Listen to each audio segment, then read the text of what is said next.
Let me explain something about your Bible, conservative Christians.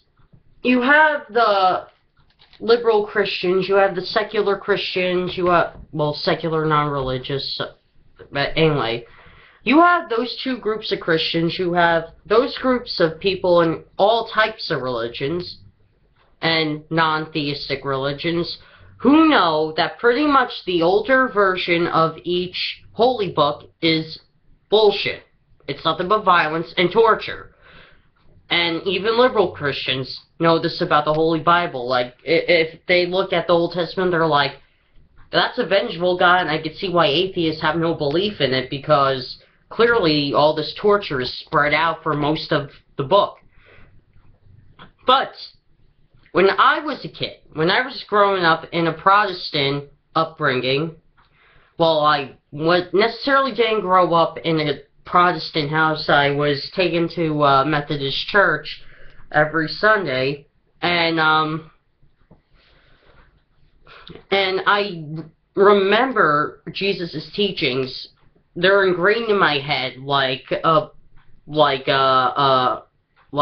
old dusty book that you don't even look at anymore because you're sick of reading it.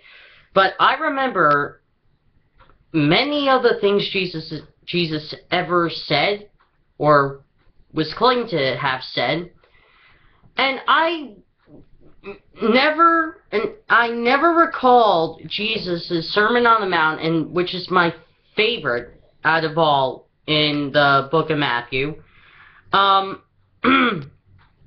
I never once recalled Jesus saying, screw the atheists, screw the lesbians, screw the gays, screw the hookers. No, he never said that.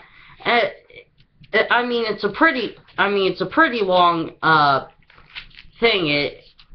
Obviously I don't have enough time to read it, the whole thing, but it runs from 5:3 to 7 verse 27.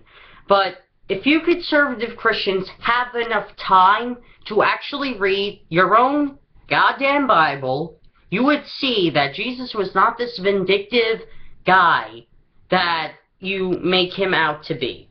He was actually the type of guy that wouldn't mind if he was friends with an atheist. Because even he knew in his own faith that there might be salvation for them. He didn't care if he knew the whores of the brothel house. He would still be friends with them and love them like he would any of his other friends.